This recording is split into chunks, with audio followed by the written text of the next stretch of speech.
Good day, Internet. Oh, Internet. Hi, Internet. Good day. What's going on, Internet? At least the parts of it that are up. Suppose you're wondering where Sarah is, Internet.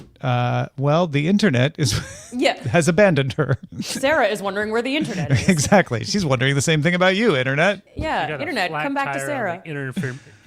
Information. Yeah, there's a little internet outage in Sarah's neighborhood that happened really close to showtime. So Sarah is scrambling to see what can be done. And if she scrambles successfully, she will appear magically on the show. And if she doesn't, for her segment, we'll just observe a few moments of silence in honor of her. Thankfully, I downloaded the thing she's talking about, so I think I'll just put on my Sarah voice. I was going to say, you got to do your best Sarah impression from Studio Animal House. I like my cat Ralph and my dog Rex. I'm Sarah Lane. That's pretty convincing, right? Yeah. I was convinced. For a minute I thought, that's a thing only Sarah would say. My dog Ralph and your cat Rex. Also, Rob, I'm desperate to know what I am meant to ask you about. Ask me. Your podcast. It's like, ask me about mine. Oh, you couldn't see the rest of it. Yeah, ask me about my podcast. Rob, tell me about your podcast. So, it's this little tech show that we started, I don't know, Tom, was it 12 years ago, 12 years ago? Yeah. And get this, Andrea, we talk about tech daily. Tech news daily. Tech news daily. Wow, what's it called? It's a show.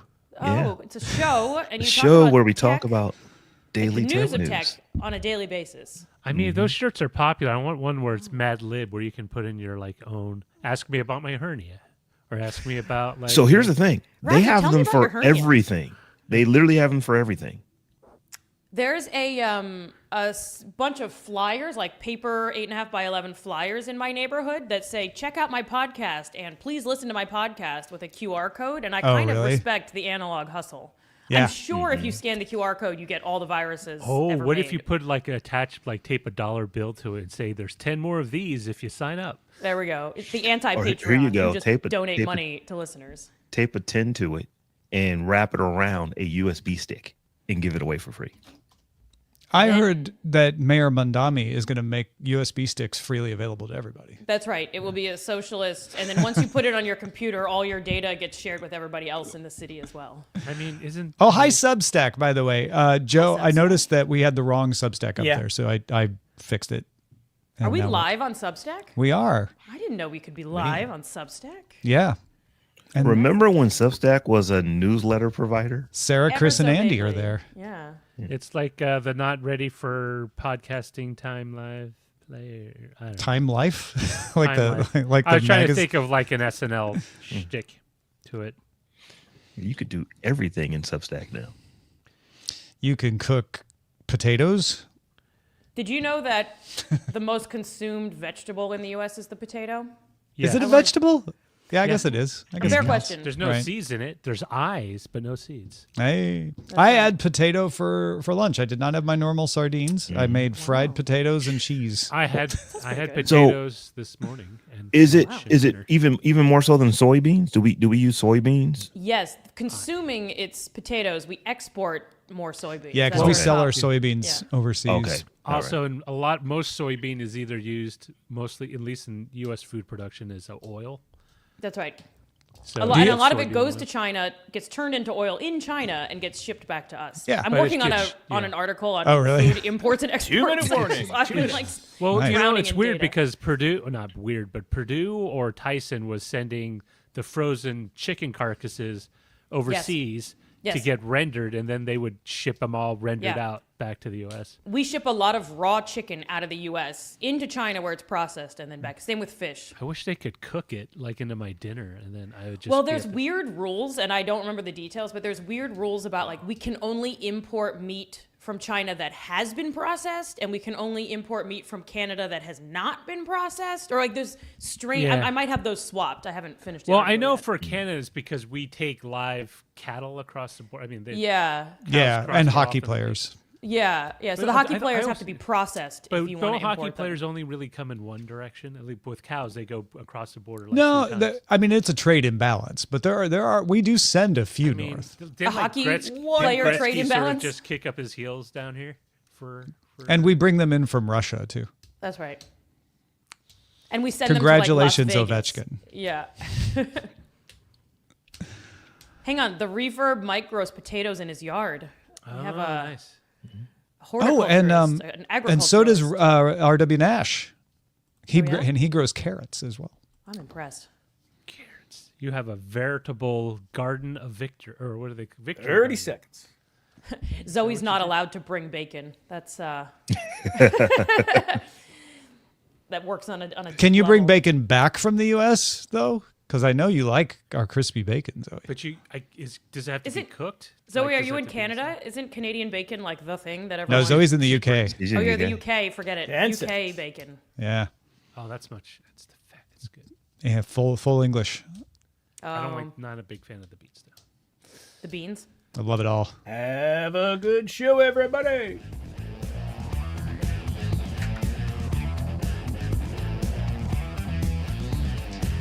Good day, Internet. This is DTNS Live for Thursday, November 6th, 2025 from Studio 7 in Los Angeles. I'm Tom Merritt.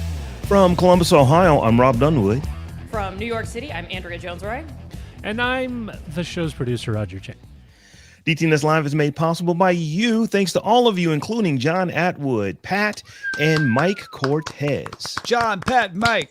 John, Pat, Mike. John, Pat, Mike. That sounds like You should join them, is what I'm saying. Yes. Like, don't let them just be the three of them anymore, right? They've just been dominating, like the Dodgers, winning the World Series every That's year. right. Come on. John, Like, get in there. It reminds me of Crosby, Stills, and Nash cover band. John, Pat, Mike, Yeah. and Young. Well, listen. welcome to DTNS Live. This is the show where we discuss this week's tech news to help us understand it better. We're playing the hits. Andrea Jones-Rooy, a pleasure to have you back. How you doing? It's always a pleasure to be here. I am doing well. I'm in New York City, so obviously everything has changed dramatically since our election 2 days Right. ago. Overnight. Yeah. The Everything buses in- are free. The buses are free. The grocery stores are just open and free, and Yeah. the rats are in charge. And that's what's going on. Yeah. You know, that's a politically charged statement to say the rats are in charge. You know, I look forward to my impending cancellation once that's taken out of context. And there she said the rats were in charge right there. Right there on the internet. Congratulations to everyone on Democratic elections on Tuesday. That's right. We had that elections. even feels charged to just try to say something neutral like that. I was literally sitting and thinking about going to vote, and my voting place is like next door to me. And even then, I was like, "Oh, I'm tired. My vote doesn't matter. Who cares?" And then I was like, "This might be the last election. Maybe I'll just do it for old times' sake." So now I thought you were going to say this might be an election where my vote could actually matter. It could. Question mark? I mean, Yeah. the irony is that mathematically our votes matter a lot more in local on the local, elections, but yeah. the turnout is way lower. So just like we're less likely to buy lotto tickets when the jackpot is smaller. Yeah. But we're more likely to win. But you're more likely to win. That's why it's small. Roger. Yeah. I mean, listen. How long have you been holding that? 2 days. 2 days. Okay. I went to Do you think the perceived value goes up the longer you hold on to it? What I think happens is the fewer tickets there are, but if no one has won the 5 jackpots, or there's like 3 or 4 left, it probably goes up because your chances of winning of that prize goes up because you're reducing the pool of available tickets. Now, many of you may be wondering where Sarah Lane is, and the answer could be her internet is out, and she's trying really hard to tether off her iPhone 15 Pro Max right now because she just sent me a screenshot where she's like, I'm tethered, so we might see her shortly. However, I believe this. I don't have evidence, but I believe that it's because you haven't submitted the most hilarious title for this episode yet. So I suggest you go to dtns.showbot.tv and just keep submitting the most hilarious, wonderful, perfectly accurate titles as often as possible until Sarah shows up. I think that's correct. I think that's I share your belief system, Tom. Yeah. We should see if we can break the record for the most title submissions. What is that the we've record? ever Do we had. know? The record is 38,012. And 12. So I don't know what the number 38,013. Here we come. Yeah, I don't know. We've probably gotten over 100, but not much over 100. I remember 158 one 158? show. Okay. I remember 158. All right, let's go with that. That is a lot of titles. We will check back in at the end of the show and reveal whether Sarah is here yet or not. Actually, we'll reveal that as soon as she shows up. And we'll also check on your titles. And a reminder, we have an extended show with some fun from Roger Chang for our patrons. So stick around for that as well. Let's kick this shenanigan off with a few stories that caught our eye. On Wednesday, Epic Games and Google settled their court case over Google Play Store policies. The settlement goes beyond the judge's order. The judge has already ordered Google to do stuff, but Google and Epic came up with a better idea that the judge now has to approve. It would apply the settlement worldwide, not just in the US. It would last 6.5 years, not just 3 years, and it would lower fee structures. Judge didn't say anything about fee structures.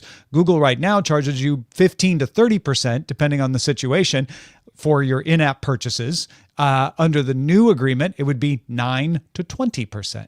And Google will also support one-click installation of third-party app stores straight from the web. No scare prompts, nothing. You just click and it gets installed. There's a bunch of other stuff in there we talked about on Daily Tech News Show earlier this week. But yeah, peace in our time between Epic and Google. As tooth and nail as Google fought this, I'm kind of surprised that they went above and beyond what they were actually asked to do.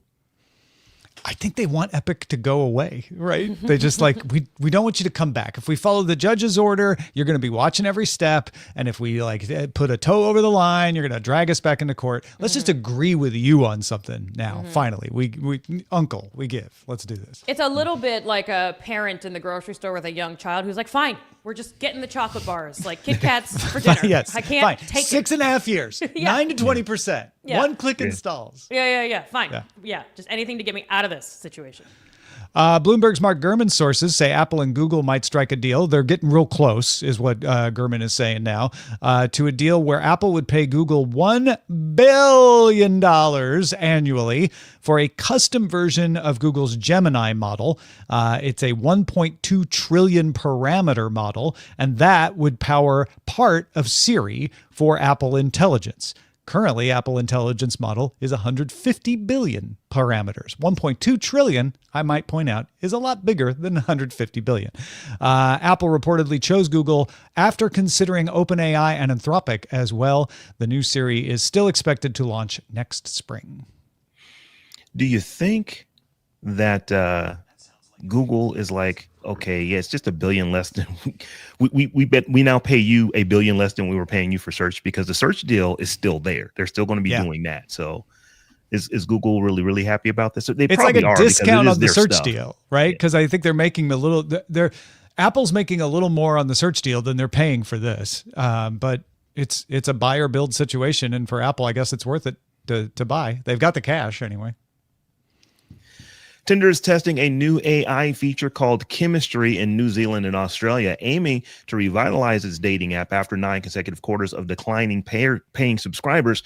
This feature will learn about users' interests and personalities through questions and with permission by accessing their camera roll photos. Match Group, Tinder's parent company, announced this initiative on its recent earnings call, highlighting that this is a crucial element of Tinder's 2026 product strategy. So the technologist in me says that, oh, this is pretty cool. If you actually give AI more information, it will be, and you're honest about the information that you're giving it, it'll be able to match you better with people who are also giving honest information. That's the technologist in me. The person who's been living here since the 70s says, I don't trust these companies to just give them all my data like that. So I was like, I'm somewhere in between on this.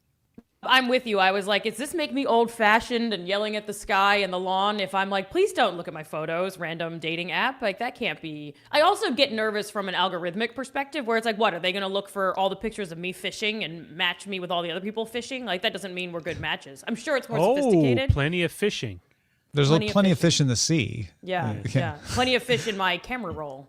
Well, first of all, this is with your permission. It's not on by default. And I think that's important to repeat, because it's easy to just kind of catastrophize. They don't get to see your camera roll unless you say it's okay. Right. my first curiosity was like, how good is that? Like privacy concerns aside, like how good can that algorithm be just based on the camera roll? It could be really good. I have no idea. But what would be better for me is if there were an on-device privacy preserving model that I was under my control that knew everything about me, absolutely everything, and could give Tinder a number string, right? So Tinder isn't getting any of that. And they don't know what it means. Tinder They're doesn't know just what it getting means. a string that their model knows, oh, that string matches really well with these strings, right? And so Tinder doesn't have to know anything about me, but we could have this exchange of information based on more than just my camera roll. I think that would be even better. And then at your wedding invitation, the wedding invitation could say you're invited to join the wedding of like 001, 001, Yes. 000, and that would be your matching string. Exactly. And then Tinder can actually pick your guests for you based on That's right. people will have a good time at your wedding. Yeah. I don't know why I'm talking to any of you. I don't think Tinder has told me to choose my co-podcast No, I know. participants. That's a good point. Same here. I mean, and do you think all the people who met on old-fashioned algorithmic Tinder are going to be sitting and thinking, gosh, if only I had allowed this thing to see my camera roll, I'd have a better You spouse? think there's going to be some divorces? Some divorces. You're like, there's got to Because be they're some going to go back and check and like, actually, I'm not compatible. like based better on my fish camera. in my camera roll, I think is the lesson. Yeah. Well, teach an algorithm to look at your pictures of fish, and it will pair you with the right person for a day. Yeah, that's right. Yeah. All right, folks. Those are the top 3 stories that caught our eye this week. All right, Rob, I know you love to watch sports. How big of a deal is it for you that we've got this sports blackout in part thanks to Disney and YouTube TV having a carriage agreement, a good old-fashioned carriage agreement, but for streaming?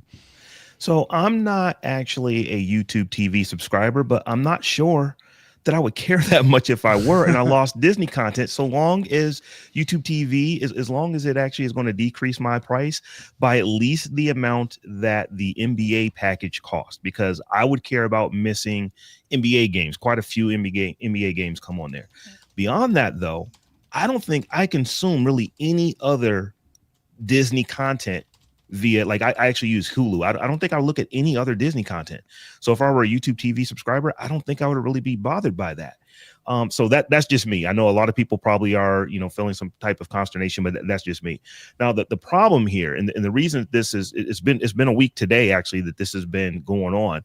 The problem is that Disney, it has reached agreements with Comcast and Charter, who are the 2 largest U.S. pay TV providers, and YouTube TV, which is only the 3rd major distributor. But the issue is that YouTube TV is growing, and they're growing fast. And ultimately, these deals usually go 3 years. At the end of the 3 years, YouTube TV may be number 1. So YouTube TV is saying, well, we don't want you to just bill us based on us being number 3. We want you to bill us based off of we might be number 1 by the time this deal ends. And that's where the problem seems to be at this point. That YouTube TV has a ton of leverage, and Disney has a ton of leverage. And Disney's like, nah, we're good. We like the old deal.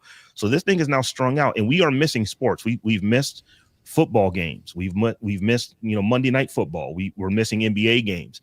So this is a big deal, and I don't necessarily see any resolution in the immediate future, just because both of these behemoth companies don't really have to join each other. I wonder if the problem here is that YouTube TV is small. It may be one of the bigger, if not the biggest, streaming TV providers, like you're talking about, for over-the-top streaming, cable replacement, whatever you call it. But it's not essential to YouTube's survival. Certainly not essential to Google's survival. And likewise, Disney is looking at the, a few million viewers that it gets from YouTube TV and saying, well, if we could convert those to paying ESPN subscribers or even Disney Plus bundle subscribers, that's better for us anyway. We don't really care about losing YouTube TV subscribers. It's a very small number in the grand scheme of things. So there's no motivation on either side for these companies to budge. I will say that this is all sounding very much like the government shutdown, not to get political, but it's like there's 2 behemoths and they both have incentives to keep it going. And just so we're going to sit here without government services and without sports. and they're each blaming each other. That's right. Yeah. I was like, you've replaced those nouns. It's the exact same headlines as I mean, it kind of is. I do think Disney probably has the upper hand, and YouTube TV will probably cave eventually because at least Disney has an alternative that it can get people to. If YouTube loses YouTube TV subscribers, they don't go anywhere else, right? It's not like they switch to YouTube Premium. They just go away. At least for that kind of stuff. So I feel like Disney might have a slight upper hand here, and Disney's playing hardball. They have. We don't know if this is related, but suddenly Google Play and YouTube movies are no longer part of Movies Anywhere, which everybody forgets even exists, I think. But Movies Anywhere means you buy a movie one place, it shows up everywhere. So I didn't know that was a thing. If you buy it on Apple TV and you've linked your accounts through Movies Anywhere, it shows up on Google, it shows up on Microsoft, it shows up on Vudu, and they have now Google Play no longer. If you buy something on Google Play, it won't go through Movies Anywhere. Movies Anywhere is run by Disney. So it's now Movies Almost Anywhere. They took their channels off of YouTube. Not all of them. They still have the Disney Plus channel and the Disney Parks channel, but the Disney channel is not on YouTube anymore. So they're trying to kick YouTube where their ad revenue hurts, because I'm sure there's a lot of streams for those channels. So you know what? I'm going to offer a new analogy. Forget the government shutdown. This is a messy divorce, is what this is. Yeah. Like, I want the cat and the shoes, and you can have the thing that your mother gave us. Whatever. So feels like extending that messy divorce analogy. What if Google says, "Well, you know what? We really don't need to have any Disney apps in Google Play any longer. We don't need to have any Disney apps on Google TV any longer." Yeah, that would. I don't think they would ever do that. But what if they did do something like that? That would be really nasty. Scrutiny by government regulators. That's throwing the couch out the top window onto the lawn. That's right. Yeah. And then setting it on fire. Yeah. Waiting to exhale. I mean, it could be something they bring up in a boardroom, though, just to see, just to apply a little pressure. Because what Disney's doing with pulling down channels and possibly with this Movies Anywhere thing, they also made College Game Day available for free on their mobile app, so that people could get to it. I don't know, man. I think YouTube's going to eventually cave, but I think we're going to continue to see these, because for the consumer, it's actually better to just go get ESPN directly from ESPN, because who's not going to pull ESPN? ESPN, right? Right. They're never going to have a disagreement with themselves about carriage. I did work at ESPN ever so briefly, and they might have. Well, I was at 538, which was inside of ESPN. Okay, yeah. Inside of ABC, which was inside of Disney. But I went to rookie camp in Connecticut, and they had us all go around and say, "What were your favorite sports memories?" And I was like, "I'm here to talk about political data. What are these sports of which you speak?" That one time Richard Nixon talked about football, I guess. Yeah. Ping pong diplomacy, I think was the It's a good sports memory. Yeah, thank you. Absolutely. So ESPN is the big thing. I mean, ESPN charges more money than any other channel. That charges anyone anything. So that's the big thing. But when I think about it, I really don't watch even a lot of ESPN any longer. I go to YouTube to watch all that ESPN stuff. Even with NBA games, I don't necessarily just have to see the NBA game. I'll just go an hour or two after the game is over and watch the replay on YouTube. And even Adam Silver got in trouble for saying this is how people can go and watch the game. Just catch it on YouTube and don't look at news feeds to find out who won. That is very true, but it's making me think about how I use all these streaming services. And I've been a serial churner for a long time, but I'm really starting to wonder, do I need something like a YouTube TV? Do I need something like a Hulu TV with live television? I don't know that I do, because I got a nifty HD antenna over here and I can watch all the local news that I want. I got to, literally the analogy, I got to go to the TV and flip the channel. It's not quite that archaic, but it's a little bit more difficult. I mean, I do have to think about how I want to watch something, but the HD channels, they look great on that 80, the 80-inch TV over there. So I don't know that I really need to have a YouTube TV, because I really just don't watch any of that stuff other than the network channels and ESPN. That's literally it for me. No, it's funny. The other day, my wife was at a doctor's appointment, and she's a huge Dodgers fan. So she wanted to watch the parade for the Dodgers winning the World Series. I had it on here in the house so that it was on when she got home. I had it on our broadcast over-the-air antenna on KTLA, and I asked her over text. I'm like, "Wait, what are you watching it on? I'll match it up so when you get home it's the same." She's like, "Oh, I'm watching it on YouTube." So neither one of us were using the thing DirecTV Stream, which we pay for. Also, shout out husband of the year over here, syncing up the parade for your wife so it matches when she gets home. That's very thoughtful. And Thank you. It sounds like I'm being sarcastic. I'm not. It's a genuinely nice thing to do.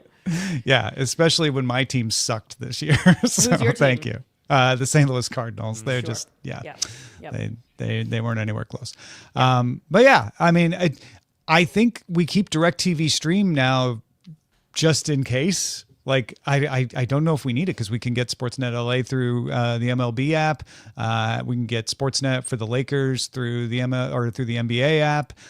You can get ESPN directly. Like, it may be cheaper to do DirecTV Stream. I'll have to run the numbers soon, but I don't think it's necessary for anything anymore, except maybe the NHL network. I think a lot of these kind of tech shakeups or shakeups between like it was all housed on this and now it's over here, and it kind of forces us to pause. In like inertia would have kept us. We have, I think, YouTube TV and something else. But now you're like, oh, I don't get these channels that I want, so maybe I'll rethink it. So it kind of forces you to do the math, which then maybe helps you get to, like Rob said before, okay, well, if it's cheaper, I'll just do something else. And so it's sort of bad for all the companies because you're like, oh, this is gone and I'm actually still fine.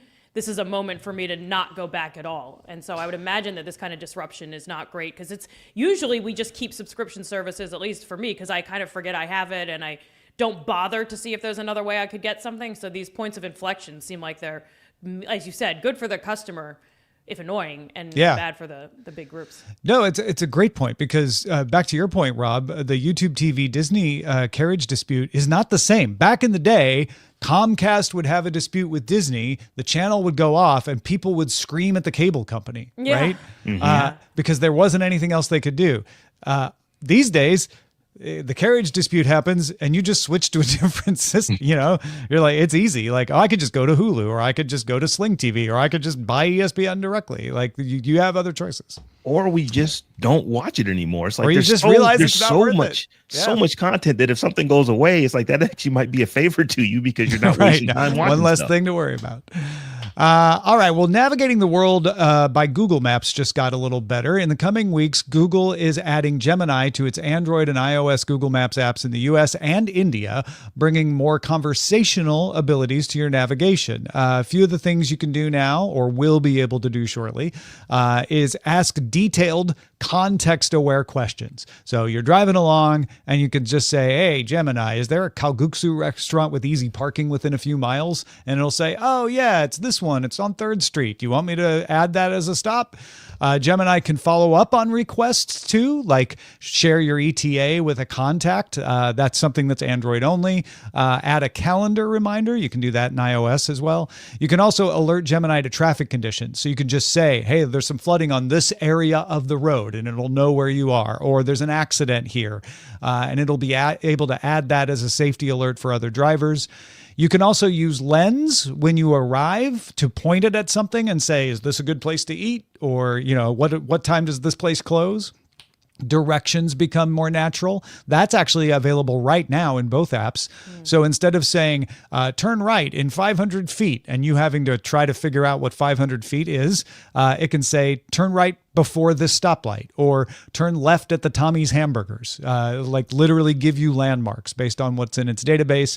Proactive alerts can notify you of road closures and other disruptions even when you're not using navigation, if you want it to, so that you know before you start trying to figure out how to get someplace. That's coming first to Android in the US. All of these feel like useful improvements to me, but this story was #1 on Google News for 2 days. And you might say, oh, because it's Google. Not every Google announcement is #1 on Google News for 2 days. It was also reported by non-tech outlets like The Hill, which is a political news website. I was not expecting to see the Google Maps story on The Hill. Why was this story so buzzy? Anybody got a good reason why this one in particular? Here's a thought. So when you think about Gemini, when you think about AI, of the apps that just regular people use, the Maps app, Maps is one of the most AI ready applications that people use regularly, even more so than a ChatGPT or a Gemini itself or whatever. The folks who use those apps. But when we're talking about just regular people, everybody uses Maps. So if you really want to get AI and what the promise of AI is in front of as many people, as many regulars, uninitiated, if you will, as you possibly can, Maps is a really, really good place to do that, because when you use Maps and you can just now talk to it, you are getting firsthand experience of what using the other stuff that Gemini can do is like. I can just have a conversation with the thing and it tells me where to park. I can just have a conversation with this thing and it tells me what restaurants are good to go to. It's an interface for using AI, unlike anything else outside of the chat apps themselves, which, a lot of people use them, but a lot of people still don't. Rob, I think that's a really great point, and I think it really is kind of I would be curious the actual numbers around it, but it does seem like it's probably the way into the internet for a lot of people, particularly maybe of generations or demographics that don't typically don't even use social media, or don't even use, maybe we're late adopters to Google and certainly are not using ChatGPT, are probably, or other LLMs, are probably interfacing with Google Maps, whether it's built into their car or their phone or something like that. So it is a more universal way into AI. I think it's a really great point. And the thing with Google Maps is it's best used hands-free, right? If you have, well, that's the other thing. Yeah. If you're running, being able to talk, because I do this. I drive the 99 for 6 times in the past 3 months, and when you navigate, it normally tells you police up ahead, or reported up ahead, or there's a road closure up ahead. There's an object in the road. It would be so much quicker. It's like, hey, there's a giant truck tire on the road right in front of me. I'll tell you what. I'll tell you what. I was driving back south to LA from the Central Valley, and I saw behind me, a white Toyota Tacoma. I guess the driver was either looking at their phone or snoozing, and they went into the median, and they jerked the wheel, and I saw in my rearview mirror this truck fly over 3 lanes and then turn over end. I could have easily said, like, oh, there's an accident that happened at my location, like a quarter of a mile behind me. You could immediately just mark that, in it, and then just make a judgment whether or not, if other people are saying, like, hey, there's a big serious accident here, and throw up the red flags. Well, yeah, and I was going to say, call 911 or something, so you don't have to wait for a human. And without you having to interact with your phone and try to touch it while you're driving, right? Exactly. That's huge. Yeah. I think. Go ahead, Tom. I was just going to say, I think Google Maps is also more universally used than I realized. When we talk about other apps, it's like, oh, I use WhatsApp, oh, I use KakaoTalk, oh, I use iMessage, I use Android messages. Everybody uses Google Maps. Yeah, like every time I get a new iPhone, which isn't that often, it wants me to use Apple Maps, and I immediately change. The first thing I change, like, no, we're using Google Maps for this. I don't even know, is Apple Maps still doing a thing? I uninstalled it as quickly. Apple Maps works really well. It's improved quite a bit. In fact, Remy D was just asking if Apple Maps is going to be powered by Gemini. I'd be curious about that myself. Yeah, that's a good question. All right. I'm wrongly hating on Apple Maps over here. One of the cool things about Google Maps is I can email the map to someone, like, here. Like, this is how you find me, right? I put the location, their location. Yeah. And you can do that with other mapping apps too, but you do that because they have Google Maps as well, right? Like, to Andrea's point, people forget that Apple Maps even exists, even though it's really good, because everybody just uses Google Maps. It's like Chrome. Like back in the day when we had, I remember I was an early MapQuest user myself, and we would print out the maps from MapQuest, and like I think MapQuest still exists. It does, yeah. Maybe 3 to 4 people use it. Will they be getting Gemini as well, or is it? But you're right. Whereas opposed to the others are like, I'm messaging you on Facebook Messenger versus WhatsApp versus whatever. Like, it really is quite universal. MapQuest is still there. I'm looking at it right now, and it uses the Here maps that are owned by Nokia. Just saying. And Tom, you were saying how big this story is, and it is big. I said when we were in the green room that somebody in PR at Google is probably going to be Employee of the Month for getting this one right. But this is how big it is because Gemini Deep Research, they just announced that this stuff is coming now. Gemini is now part of Gmail and Google Chat and Google Drive, like docs and slides and sheets and PDFs and all that kind of good stuff. and that made the news, but it didn't make all the news. It wasn't like it made the tech news. It wasn't everywhere. This Google Maps thing is literally everywhere. You cannot look at news and not see something about Google Maps here over the last couple days. Well, and I think too that now that you mentioned it, Rob, this is something that's like Google Maps is very universal, mapping is universal, but it's a very specific use case. Whereas all the other ChatGPT, Gemini, Claude, whatever, it's like you could do slides and emails and automation, and there's so many different things that you could do, and it's kind of hard if you're not in the know or actively using it to understand the universe of use cases. Whereas this, it's both broadly used and a very specific use case. Like while you're driving, you don't need to use your hands and you can just talk and say, help me find a restaurant. And it's a very specific set of things that help you understand how Gen AI is going to change how you do something. Like I think the concreteness makes it more interesting to people. Yeah, and easy to pick up. Right? Yeah. Like you just talk, right? And that's the idea. I think that makes it more relatable for people as well. Because otherwise you like open up an LLM and they're like, how can I help you today? And you're like, I don't know, how can you help me today? You tell me. You're the and smart sometimes one. they do, but this is just so concrete. Yeah. I was saying also in the green room that I don't know if anyone else has noticed this, but my boyfriend and I were commenting that it feels over the past few weeks like Google Maps has gotten worse. And some of the directions are kind of funny, but a lot of the labeling has been inaccurate. We're in New York City, and it was like labeling some of the parks incorrectly. It was like, go way downtown and then turn right at Central Park. And you're like, that's not even, are we being pranked? Like, I was like, is it April 1st? Google's, so I don't know if that's, they're not maintaining their existing stuff because they're about to launch something better, but or maybe it's just us and we're just getting more lost and blaming technology. It's kind of like how when stores and establishments will jack the price up on something right before they put it on sale. That's right. So you feel like it's actually this improved is way less Gemini expensive. Yeah, 5% off of it got so much better. But that used to work maybe 10 years ago, but people in this day and age, people have memories like a steel don't trap. pull apart the metaphor. It's a good metaphor. Your accuracy is ruining the fun, Roger. Sorry. I remember how much they charged that candy before and after Halloween. Yeah, mine like a steel trap. You got to buy that Halloween on clearance, but okay. Or buy that candy. And keep it till next year. Yeah. I've got candy corn ready for next year. That stuff will spoil in about 3 years, so I'm safe. Yeah, it'll be fine. Well, folks, do you need a snazzy gift for a coworker or a colleague? We've got dozens of ideas at dailytechnewsshow.com/store. Pick up a mug, a t-shirt, a mouse pad with our DTNS DTNS Live logo on it. They're great gifts and a great way to support the show. And please send us your pics of yourself using whatever you get or whatever you get for your friends into us. We can share that on our socials. All right, we've all seen a lot of stories about what the impact might be from all of these generative models, large language models, chatbots, automations, agents. Just today, Challenger Gray and Christmas put out a note that there were 173% increase in layoffs this month, and they attributed it in part maybe to some effect from AI, although they didn't have any numbers on it. So we thought, well, let's look at the numbers, see what the actual data says. And Andrea Jones-Rooy is on the case. Thank you. What do we got here? What do we actually know? What are our known knowns and our known unknowns? Right. Thanks, Tom. And we also have some unknown knowns and all the rest. But you're absolutely right to say, and I'm going to paraphrase you because your quote was perfect, is the numbers maybe probably could have something to do in some way with generative AI and automation, but we don't really know.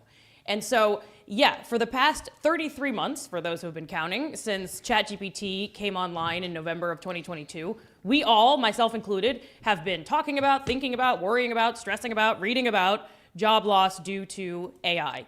I think largely we tend to assume it's due to maybe automation or either whether it's full replacement or increased efficiency. But really it just sort of seems inevitable that this is going to take a whole bunch of our jobs. And as you said, it's very, very difficult to tie this kind of causal line or even much of a tentative claim between trends in the job market and whether or not that actually came from AI. And so, as you know, there have been really sky-high layoffs over the past few months and sort of record highs. many from the tech industry, but not all. But it's just not obvious that that's necessarily because of AI. It could be some other budget constraints. It could be some other changes. We also saw a lot of layoffs in COVID that had nothing to do with AI. Of course, this isn't COVID. But as like sort of the curmudgeonly scientist who's like, yeah, but how do we know for sure? We don't. The other data out there that a lot of times we look at is broader unemployment data. And in particular, there's a lot of focus on college jobs for recent college grads, because there's some thinking that, again, particularly in the tech sector or tech forward sectors, you're going to see the folks who've just graduated from college be the first who are not able to get jobs, because those seem like the ones making a slide deck, pulling some tables, that sort of thing might be the first to be automated.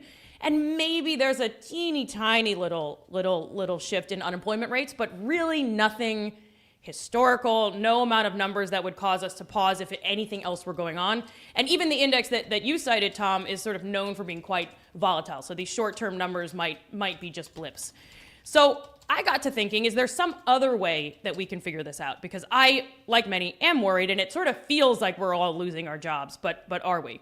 So I found a study that I thought was super interesting. It's from early October of this year, and it's a study that looks at the impact of AI on the labor market through a couple of new lenses. And I'm not going to make the case that the new lenses are better or correct, but I will make the case that multiple lenses tend to be good. And for any thorny problem we have, and so my background is in politics, so if you study some kind of political trend, you want to look at the data from as many different angles as possible to try to get a picture, because maybe we're just looking at this the wrong way.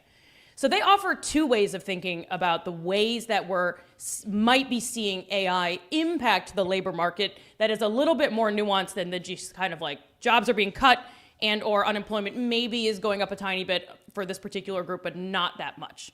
So measure number one is something called the occupational mix. And this is basically a measure of how much job change there is in the labor market. So this means that you get a number for how much change is going on in any given month. And this could be someone loses a job, someone gets a job, someone changes jobs, someone who was previously unemployed shifts to being employed. So it's just kind of this measure of churn.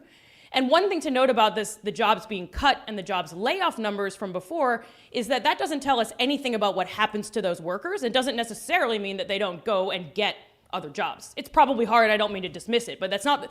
A layoff and a job cut is not the same thing as a person without a job, because maybe they're bouncing to the next one. We don't know.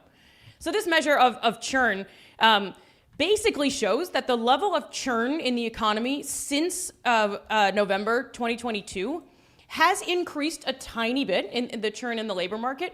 But something interesting they do is they compare the trends from 2022 to now with other big inflection points with technology. So some of the big comparisons are the introduction of computers into the workplace in 1984, as well as the introduction or widespread use of the internet in 1996. And if you're looking at the screen, you can see that the churn level in AI, which is the top line, it's a shorter line, is a little bit higher than it's about 1 percentage point higher than the churn that we saw in other times. And think about, I mean, I was kind of humbled. I was like, oh, right, we went from workplaces with no computers, like Mad Men style, to computers. We must have thought everyone was going to lose their job. We went from everything is at the office and on your computer to the internet. And I wasn't in the labor force during those times, not to overstate how dashingly young I am, but thank you for laughing at that. But we really don't see, so a nudge of a shift, but not a ton. And when they break it down by sector, maybe it's just tech, maybe it's others, we also don't really see it. So one of the striking things to me about this occupational mix number is that we see a little bit more churn than usual, but not a ton more than during any other period of technological change. So maybe there are some job movements related to Gen AI. Are they outsized compared to previous tech changes? Not really, maybe too early to tell, 1 percentage point. It's still a lot of lives. I don't want to dismiss it, but it's a small number, right? The other thing, here's a pop quiz for you guys. The data goes back about to the early 1900s. Do you have a guess as to what decade saw the highest job churn, like we've been describing? 1920s. 1930s. I was going to guess the 30s because you suddenly have a lot of volatility in the economy and some new technology and broadcast coming in combined. You're directionally correct in your guess, in that the correct answer is 1940s and 50s. And so I'm not a historian, but my guess would be this is, wartime job shifts and changes like that. Interesting. Kind of baby boomer type stuff. I really would have thought Great Depression. That's interesting. I was would thinking have Great as well. Depression. Roger and Rob, I would have guessed the same. So all right, so that's one way of looking at it. So the answer is kind of like an unsatisfying, like maybe kind of, but not really, but kind of, maybe. Okay. Mm-hmm. The second one is a little bit more on the nose in terms of impact, which is exposure data. So this is data that's it's actually very hard, it turns out, to measure how exposed people are to AI. Kind of like what we were talking about just now with Google Maps. It's like, oh yeah, a lot of us use Google Maps compared to maybe it being split over all these other things. But it's very hard to say how many people are using generative AI in the workplace, because a lot of it is based on surveys. How often are you using it at work? And there are some issues with that where, one, there's kind of a response bias where it might be tempting to say I'm using it more, I'm using it less, depending on if you're an industry that's really pushing it. There's other reasons why we might be overstating it, because a lot of data is showing that we're using ChatGPT and Claude and all the rest for more personal stuff rather than work. And so while we might see that usage of these platforms is going up, whether that actually is happening in the workplace and therefore as a result reducing jobs is a bit of a difficult line, square to circle. Is that a phrase? We'll pretend it's a phrase. Yeah. Mm-hmm. So exposure data is where they say, okay, let's take a whole bunch of different types of jobs that are classified according to the Bureau of Labor Statistics and say, are some of these jobs at high risk of automation or low risk of automation? And they classify jobs into three categories. One is very high risk, where basically an LLM could decrease the time to finishing a task at your job by more than 50%. And that's just one task. So that task could be sending an email. If your job is one of those where that could be reduced by 50% by an existing LLM, your job is at high exposure or high risk. You could be low exposure or low risk if your job basically isn't going to be automated. So you're a dentist and that's not going to improve how quickly I do these things. And then the last one is basically not at risk yet, which is the current AI can't do it, but maybe an LLM plus a bunch of fancy tools that are maybe proprietary to your company could. So they track all these jobs and track AI adoption across all these jobs. And again, the punchline is we see just a total flat line. Like it basically increased a tiny bit and then stayed fixed over the last 2 years. So this could mean that there was a jump. So our numbers go back to 2023. It could mean that there was a jump before that, like November, December 2022, everyone used generative AI, but usage has not been increasing. The last piece is a little bit of work trying to understand specifically usage of Claude. Anthropic was able to provide some data, but again, really minimal trends and flat lines. So all of this is to say that, so this is usage of, I have never seen a more boring graph in my life. And I think the interesting part of this is this a graph or did someone just draw lines? I think I have some markers here. I could draw this. I don't think I could draw a line that straight. Yeah, actually it's straighter than I can draw. Mine would look more interesting. And so all of this is to say that I think it's super interesting. One, I'm curious your reactions. Two, these are imperfect measures. The others are imperfect as well. It's very possible that there are huge changes going on that we are just not capturing fully. A lot of this data from these companies is proprietary. A lot of it is hidden for reasons. We can't really track how people are using it because that's some privacy issues. So it's a data-rich environment. LLMs exist because of data. We produce data when we use them, but it's actually very hard to nail down the extent to which it specifically is affecting the labor market. And so I think that that's just a kind of a surprising finding is that, and I guess the last thing I'll say is that anecdotally, it feels like people are losing jobs and there's no shortage of people I know who I can say, this person lost a job, that person lost a job. They're doing all these layoffs, or companies are anticipating replacing all these jobs. And so they're starting to shrink anyway. And so it's not to say that the effect isn't there, but it's kind of like going to a million doctors and being like, I'm sick, and they can't quite pinpoint why you're sick. This is the case where it's like we kind of feel like something is wrong, but we don't know specifically what the number is to show how this is affecting us. Right. And there are other explanations that it could be, right? There's plenty of turmoil in the world right now. So, exactly. Exactly. Numbers for employment go up and down all over the place for all kinds of reasons that have nothing to do with this. So there's a thought right now, and this is anecdotal, but it kind of goes like this, that people aren't losing their jobs to AI. they're losing their jobs to people who know how to effectively use AI in those jobs. Sure. And there may be some truth to that, because there's numbers out there that show that companies are kind of saying, well, we pumped a lot of money into this and we're not seeing immediate return on it. Because companies don't say, I'm going to put $1 in today and I want to make $2 by the end of the year. They say, I put $1 in a day, I want to make $1,000 by the end of the week.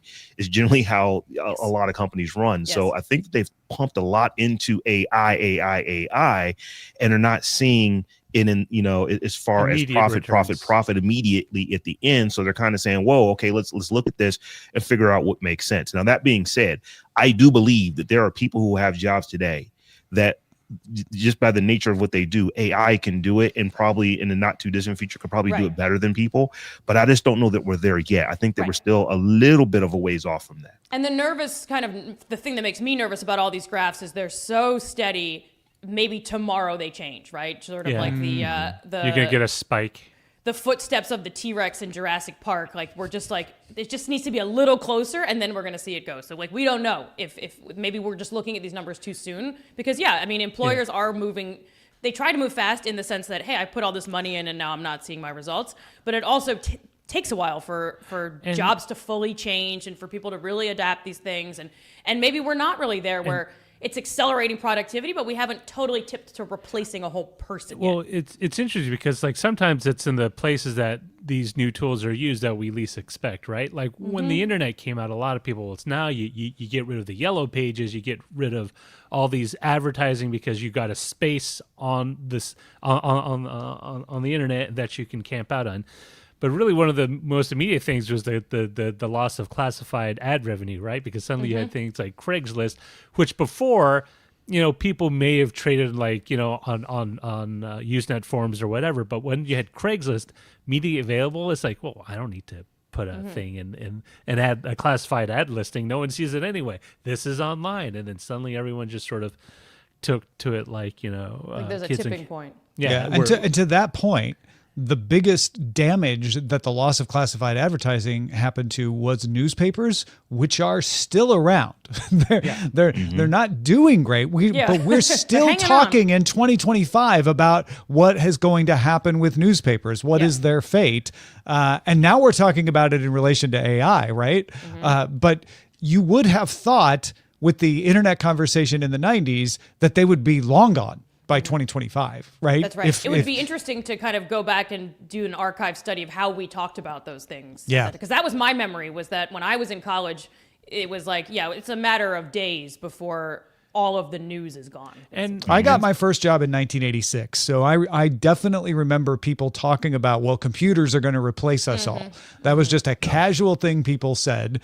And as we saw, even computers didn't even replace a lot of jobs. You didn't see a lot of people thrown out of jobs the way you saw them thrown out by the Industrial Revolution, right? Where suddenly, people were throwing their wooden shoes to sabotage the works, hence giving us the name Saboteur.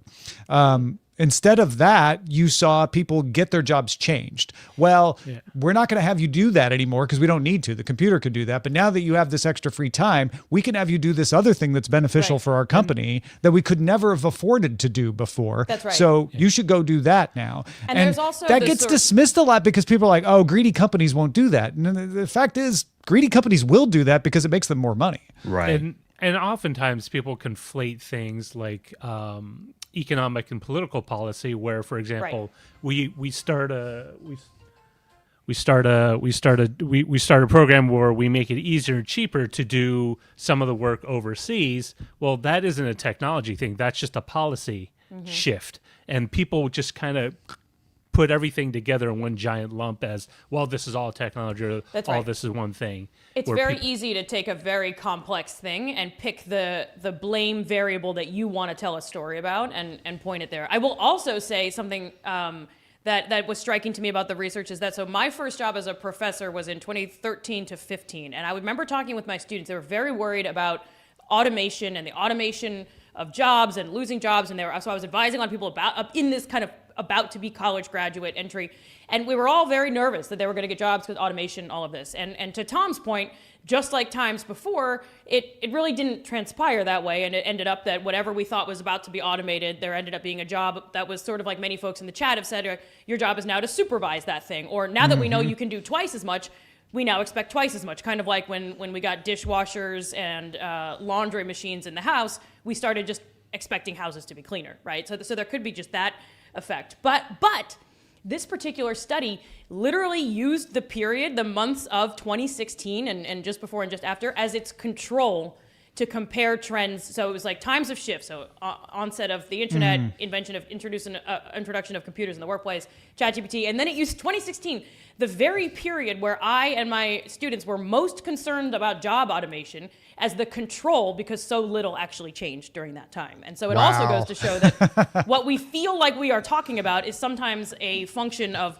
we're all worried about this because we're all talking about this. Yeah. And it doesn't actually end up transpiring. And again, not to say that it won't, but that's I feel like we worry more at the beginning when there's less effect than we do later when the effect actually starts to happen. We've got used to it. Yeah. Yeah.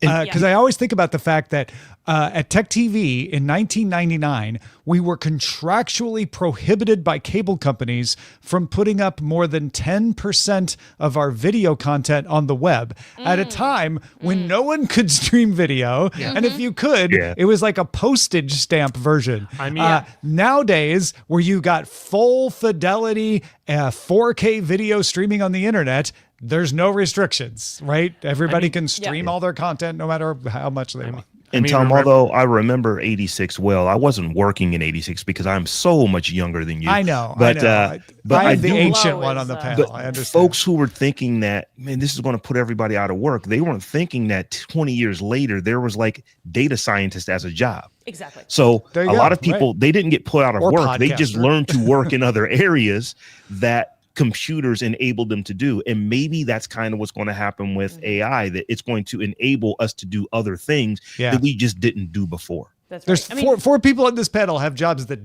did not exist in 1984. And you could, even the words wouldn't make sense. Like podcast, okay. What is that? Yeah. This is also making me think actually about the story about Google Maps, which is one thing that also might have made that story go so viral, is that it's a not so threatening application of AI. Yeah, it's a helpful version of it. I don't worry that it's going to take my job. I don't think it's going to outsource my creativity. It's like, I can see how this would be useful, and I don't feel threatened. And it's an automated tool anyway. It's not like you're replacing, no one's an automated function. Oh no, that automated function is going to be out of work, replaced by AI. It's like, like we already went through the Google Maps. No one knows how to get anywhere without the blue dot crisis 10 years ago. Every now and again, I try to navigate without one, and it doesn't go great usually. With the paper maps and figure out where you are. The other day, I went somewhere without turning on navigation, and it was a thrill. Wow. Who knows? You probably went to Saturn for all we know. All right, let's finish up with the mailbag. Trollbat had thoughts on ephemeral post. And they write, the use case that occurred to me that while listening to this conversation was pop-up shops, food truck locations, and the like. These are naturally ephemeral situations and are perfect use cases for a post that doesn't last more than 24 hours. Oh, yeah. So on Threads, I post like, I'm at 22nd and Diviz right now. And then people show up and then that post goes away because you're not there anymore. Absolutely. Or going live. We're going live now. You don't need that post to last more than an hour. Bill wrote in about Chris Christensen's luggage scale tip from last week. Don't be like me, says Bill. My wife and I were flying out for a vacation or something, and one of our suitcases was overweight by like 10 pounds. I don't recall what made it so heavy. Might have been hiking supplies, but we figured there was nothing we could do, so we just paid the disgusting $100 extra for the suitcase. As we were waiting for our flight to board, it dawned on me, we could have just bought a third suitcase for $40 at the luggage store in the airport. Yep. I guess silver lining is that we only needed to keep track of 2 bags, not 3. So I've noticed that airports have now started putting those little luggage shops way closer to the ticketing gates. Yeah. Than they were before for this very reason, because the airlines are cracking down on it, and it only makes sense. It's like you can pay for sometimes it's like $80 for an extra bag, or you can go buy a suitcase for half of that. Yeah. I've done the thing where I was a little bit over. I was in a discount airline, and I did the thing where I took a bunch of clothes out and I just wore them all. Just put them on. Yeah. I was like a pound over, and they were going to make me pay a fortune. And you're sweating on the flight, like, coming through like the Midas tire guy. Yeah. Oh, the Michelin guy. Michelin tire. Yeah. Anand Jr. pointed out that he's seen a lot of luthiers use luggage scales to weigh the guitars they make. Other channels also use them to weigh the guitars they buy too. Makes sense. You need to know how much it's going to cost to ship that stuff, or how much it's going to cost for you to take it with you when you get on a plane. Mm-hmm. So on the subject of using AI for receipts, a listener wrote in that they create receipts when they don't. Let me start that over. They wrote in that they create receipts when they don't get one from the vendor. We got a follow up on that from another listener with 3 potentially problematic scenarios. Number 1, if the company had an ethics clause that would definitely go against it, even if the receipts match the transactions, which means that they can be disciplined or even fired for essentially turning in made up receipts that didn't come from the vendor. Number 2, it could become illegal if the IRS audits them and they want evidence of certain transactions. That's a big one. The company would essentially, give the IRS fake receipts if the receipts were requested, and that is illegal. And then number 3, the vendor that I didn't get the receipt from could have standing to sue if they found out that someone is creating fake receipts and presenting it in their name of the vendor. This is fraud, and that is illegal. This is reminding me. Oh, go ahead. Go ahead. Oh, I was going to say, this is reminding me of during COVID, we had a very, very lax missing class policy at NYU. Well, it's in my class, where you basically didn't have to come and you didn't have to have a doctor's note or anything. And then when we started requiring doctor's notes, it led to a flourishing of the forged doctor's note industry on the internet. And I could literally look up the templates that my students were using once we started requiring those things. So I could see, I think I agree with the person who wrote in.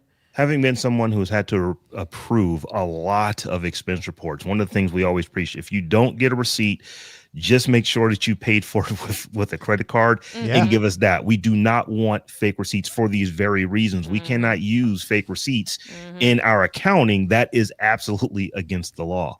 So it's like, if you don't have a receipt, just say you don't have one and write the stuff in. That is better than you give me a fake receipt that I turn in, and a problem comes up because we have an audit or something like that. So yeah, you definitely do not want to make up fake receipts. That is not a good thing. We got a differing opinion on this from someone who said you can create a receipt for a valid expense as long as you don't pretend it wasn't created, and it will be subject to higher scrutiny by the IRS. So there may be some wiggle room in there somewhere for something, but it's not the same as just faking a receipt, right? Which is what faking it and pretending that it's real. Yeah. Saying I bought this from the vendor. You can check with the vendor. They'll validate it. This piece of paper says, what the expense was, is different than faking a receipt. I think. That's right. Yeah, and that was my point. It's better to just, if you don't have the receipt, just write everything down. Yeah. And if we need to, we'll scrutinize that, but don't just make something up and we think that we have a receipt. Pretend don't like have. you Don't got pretend it. that it's actually a receipt.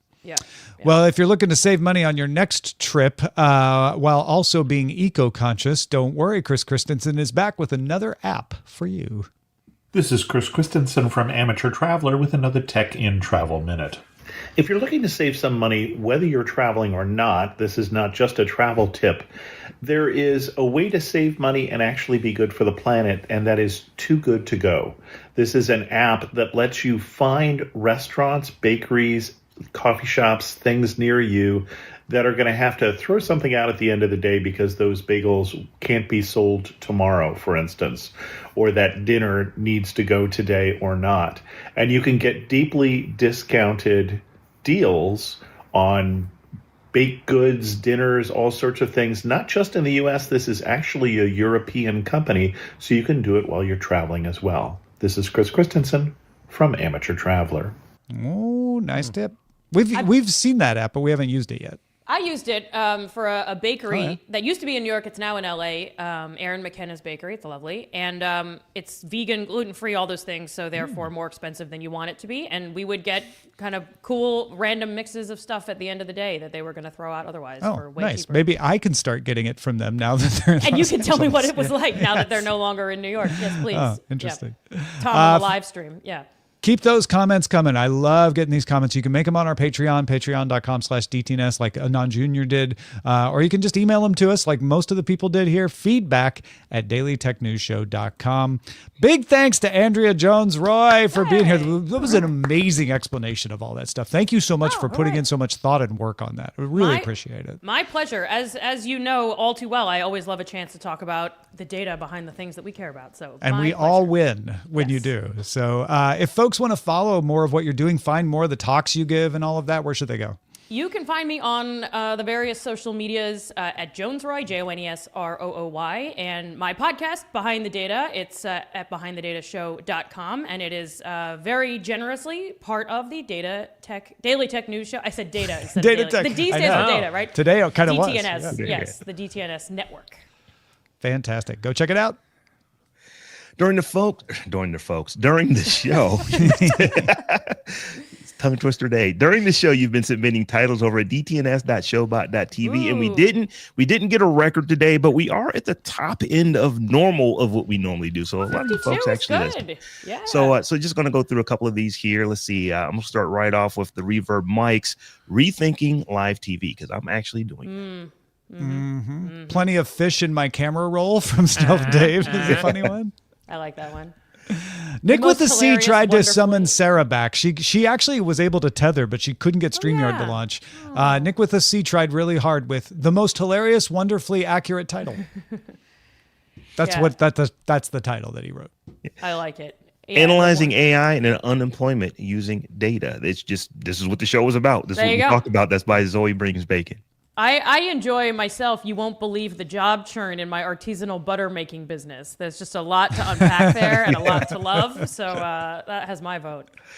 Anything with Tom, butter what did we decide to go with today? We ended up picking Stealth Dave's AI took our jobs. Maybe? Nice. Yes, Stealth Dave. I like it. Thank you, Stealth Dave. Also, big thanks to everybody who supports us in all the various places we stream. We stream on Substack. You can subscribe to the show on Substack, dtns.substack.com. You not only get this live show, you also get the regular Daily Tech News show. You get Daily Tech headlines. You get Live With It over there as well. We are streaming on LinkedIn. We're streaming on Patreon. We're streaming on YouTube. And we're streaming on Twitch. Big thanks to the folks who stream with us on Twitch, like Zoe Brings Bacon and PC Milesy. CPOT's 50 back for the 66th month. Larry in Atlanta back for the 59th month. Stealth Dave back for the 27th month. PC Milesy for the 57th month. PC Milesy also giving us some bits. Zoe at tier 1 for the 78th month.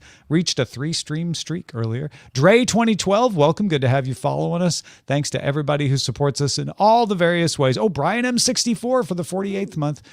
We appreciate everything you do. And thanks for streaming us at twitch.tv/Daily Tech News Show, as well as supporting us on patreon.com/DTNS. And don't forget, patrons, we have a bonus segment for you. We're going to do the Zillow game with Roger Chang. Stick around for that. You can watch us live right here every Thursday at 4 p.m. Eastern, 2000 UTC. Find out more at dailytechnewsshow.com/live.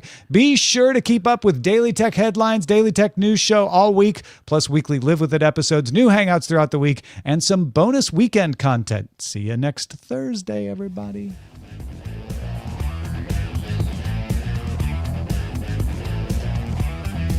This episode of DTNS Live was created by the following people. Producer, Sarah Lane. Host, Tom Merritt. Host, Robb Dunewood. Producer, Roger Chang. Video producer, Joe Kuntz. Producer at large, Anthony Lemos. Contributing producers, Kevin Tech, Noel Cow, and Brandon Richard. Social media producer and moderator, Zoe Detterding. Our mods, Beatmaster, W. Scottus1, Captain Kipper, Steve Guadarrama, Paul Reese, Matthew J. Stevens, a.k.a. Gadget Virtuoso, and J.D. Galloway. Mod and video hosting by Dan Christensen. Music provided by Martin Bell and Dan Luters. Art by Len Peralta. Acast ad support from Tatiana Matias. Patreon support from Bobby Wagner. Our guest this week was Andrea Jones-Rooy and Chris Christensen. And thanks to all our patrons who make the show possible. This show is part of the Frog Pants Network. Get more at frogpants.com. Diamond Club hopes you have enjoyed this program. Goodbye, everybody on the streams, and hello, everybody on the Patreon.